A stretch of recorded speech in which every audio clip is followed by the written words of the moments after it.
Hello बच्चों, कैसे हो आप? मैं सरिता भालोटिया लेकर आई हूँ आपके लिए एक और कहानी। एक नदी से जुड़ा हुआ एक जलाशय था। उसमें खूब सारी मछलियां रहती थीं। उसी में तीन मछलियां जो थीं वो आपस में बहुत गहरी दोस्त थीं। लाल मछली, हरी मछली और पीली मछली। लेकिन उन सबके स्वभाव तीनों के अलग अलग थे। जो लाल मछली थी वो उसका सोचना था कि संकट आने के लक्षण जब भी पता चले उसी समय से उस संकट से उबरने का उपाय सोचते रहना चाहिए। जो पीली मछली थी उसका कहना था कि जब संकट आ जाए तभी उससे बचने की युक्ति निकालनी चाहिए। और जो हरी मछली थी उसका सोचना था कि सोचने और बचाव करने से कुछ नहीं होता, क्योंकि जो भाग्य में लिखा होता है वही होता है, इसलिए भाग्य पे विश्वास रखना चाहिए। तो इसी तरह से वो मछलियां आपस में गहरी मित्रता में रहती थी। एक बार वहां से नदी के किनारे से एक मछली खोरों का दल गुजर रहा था। उन्होंने देखा कि नदी में मछलियां तो नहीं है। वो बहुत निराश होकर वापस जा रहे थे कि इतने में उन्होंने देखा कि कुछ जो पंछी हैं वो उड़ रहे हैं और उनके चोंच में मछली दबी हुई है। उन्होंने सोचा, मतलब कहीं आसपास कोई ऐसा जलाशय है जहां पे मछलियां हैं, चलो उसे खोजते हैं। तो अब वो उसे खोजने लगे तो उन्हें पास में ही एक जलाशय नदी से जुड़ा हुआ दिखा। वो वहां पर गए। उन्होंने देखा यहाँ पे तो बहुत मछलियां हैं। अब तो हमारी लॉटरी निकल आई, हम खूब मछलियां पकड़ेंगे और इसे बेचकर पैसा कमाएंगे। तो ये सोचते सोचते योजना बना रहे थे कि शाम हो चुकी थी।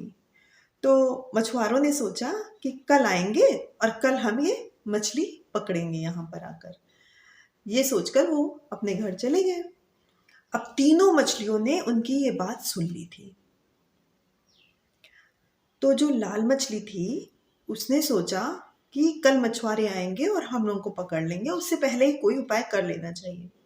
उसने कहा अन्य दो मछलियों से कि चलो यहाँ से निकल चलते हैं। तो उन्होंने उनकी बात नहीं सुनी, लेकिन वो मछली तो विश्वास रखती थी कि संकट आए उससे पहले उसका निवारण कर लेना चाहिए। तो वो मछली जलाशय से बड़ी नदी के रास्ते निकल गई और उछलती कूदती अपना समुद्र की तरफ तैर गई। जो पीली मछली थी उसने सोचा कि कल जब शिकारी आएंगे तभी मैं सोचूंगी कि मुझे क्या करना है। हरी मछली थी वो तो भाग्यवादी थी। उसने सोचा कि जो भाग्य में होगा वही होगा। हो सकता है कल मछुआरे आए ही ना, या उनका जाल ही कट जाए, या फिर हो सकता है उनके गांव में आग लग जाए और इस तरह से, या हो सकता है उनका मन बदल जाए तो वो ना आए और मैं बच जाऊं, और अगर फंसना ही लिखा होगा तो मैं फंसी जाऊंगी। इसलिए कोई युक्ति लगाने से कोई फायदा नहीं है। इसी तरह सोचते सोचते सुबह हो गई। तो सुबह जब मछुआरे आए तो उन्होंने जब जाल फेंका तो जो पीली मछली थी उसने सोचा अब तो संकट आ गया है, अब तो कुछ योजना सोचनी पड़ेगी। उसने क्या किया, उसी जलाशय में एक उदबिलाव, उसकी लाश, सड़ी हुई लाश तैर रही थी। तो वो मछली उसके अंदर घुस गई और उसकी सड़ान बदबू सब अपने ऊपर उसने लपेट ली और बाहर निकल आई। और जब मछुआरों ने जाल फेंका तो उसमें वो फंस गई। फंस कर जब वो मछली उन्होंने उड़ेली तो देखा वो उसने एकदम मरे होने का नाटक किया। तो मछुआरों ने देखा ये तो बदबूदार और बड़ी मरी हुई सी मछली है, इसको उठा के हटाओ यहाँ से। उन्होंने क्या किया, उस मछली, पीली मछली को उठाया और जलाशय में फेंक दिया। पीली मछली जैसे ही जलाशय में गई वो कूदती फांदती निकल गई नदी की साइड। अब जो हरी मछली थी, भाग्यवादी मछली थी, उसने सोचा कि क्या ही हो सकता है, देखा जाएगा जो भाग्य में लिखा है। तो मछुआरों ने जब जाल फेंका तो वो मछली उसमें फंस गई और वो उसे बांध के घर ले गए। वहां पे वो जब पानी से निकली थोड़ी देर बाद वो मर गई।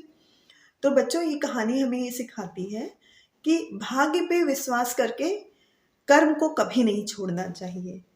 इसलिए हमेशा अपने आप पर और अपने कर्म पर विश्वास रखना चाहिए।